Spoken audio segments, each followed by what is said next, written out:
Hi, I'm Mark Cunningham with Grace Property Management. If you own real estate in Colorado, you've probably received your little notice of reevaluation in the mail on property taxes for the coming year.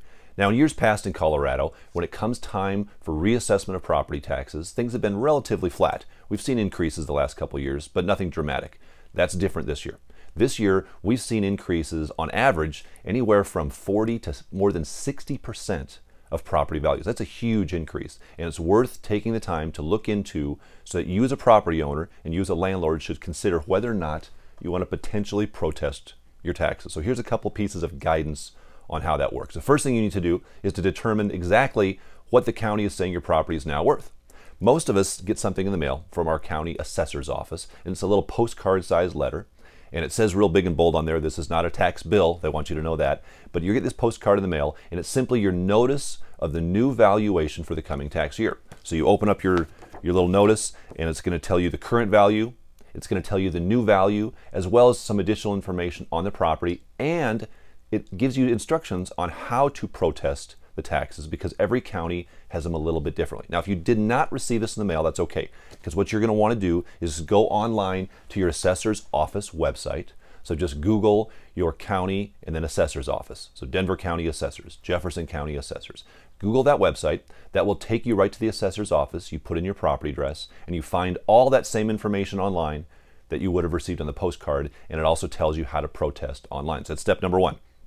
Step number two, once you're there, is you want to review that information for accuracy.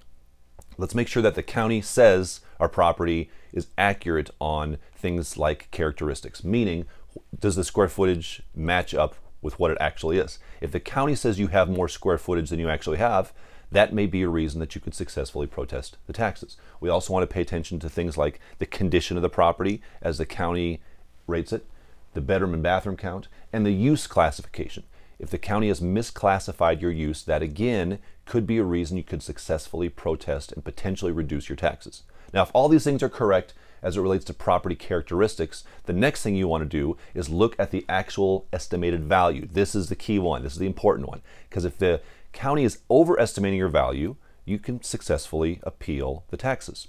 So let's pretend for a moment that your neighbor's property on one side just sold for $200,000. and your neighbor's property on the other side just sold for $205,000, and yet the county says your property is worth $300,000. Well, you can use that comp information, use the actual neighborhood comparables to show the county, hey, my neighbor's house just sold for $200 and it's the same square footage as mine, and my other neighbor sold for $205 and it's identical to mine, so therefore mine should only be worth about $205, not $300. County, that's what you say to them. But how do we do that? We've got to get a hold of that neighborhood data. You need to have hard data that you can show to the county as backup. Now, if you are a client of Grace Property Management, we are happy to provide this data for you. We do full service real estate sales. We're realtors, always have been. We're happy to provide this data to you as an assistance. Contact our office. We will give you actual neighborhood comparables from the MLS service, because as realtors we have access to that, and we can show you exactly what properties are selling for, and you can use that data to potentially help out on taxes. Now, step number 4, you can either appeal online or you can do it by mail. So the cards that come out to you should have instructions on how to appeal, and every county is different, so you want to pay attention to what they say. If you get confused on that, call the assessor's office. They have people who should be able to walk you through the process. Most of it can be done right online through their website. So you're going to follow the appeal process, follow the instructions that your specific county gives. Now, as you're appealing, you need to be super detailed in why you're appealing, and you also need to provide evidence. You can't just say, oh, you said my value is too high and you said it's 300, it's actually 200. You need to say why. You need to say, because your square footage county, you say I have 3,000 square feet and I only have 2,500 square feet. Or you need to say my neighbor's house, which is the identical square footage to mine, sold for this, and my other neighbor's, which is very close to square footage, sold for this. Be very specific, and you must provide evidence on this. A couple other things to keep in mind. Appeals are free. This does not cost you any money to do the appeal process, so take advantage of this. Keep in mind as well, this is for next tax year. The taxes for right now, for this year, have already been paid. So if you're successful in appealing your taxes, it's not going to change your past tax bill. That's already paid and done. This is for next year. And again, this happens every 2 years. So if you miss this window of time right now, then you can't do anything for another 2 years. And the window of time is important because the deadline for appeals for most counties is June 3rd. Now look specifically for your county, but from the things that we're seeing, it's all June 3rd. That means we've got a very small window of time to get this successfully appealed.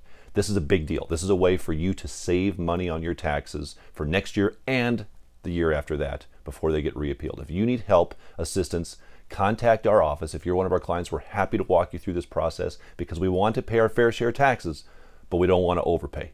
Hope that's helpful.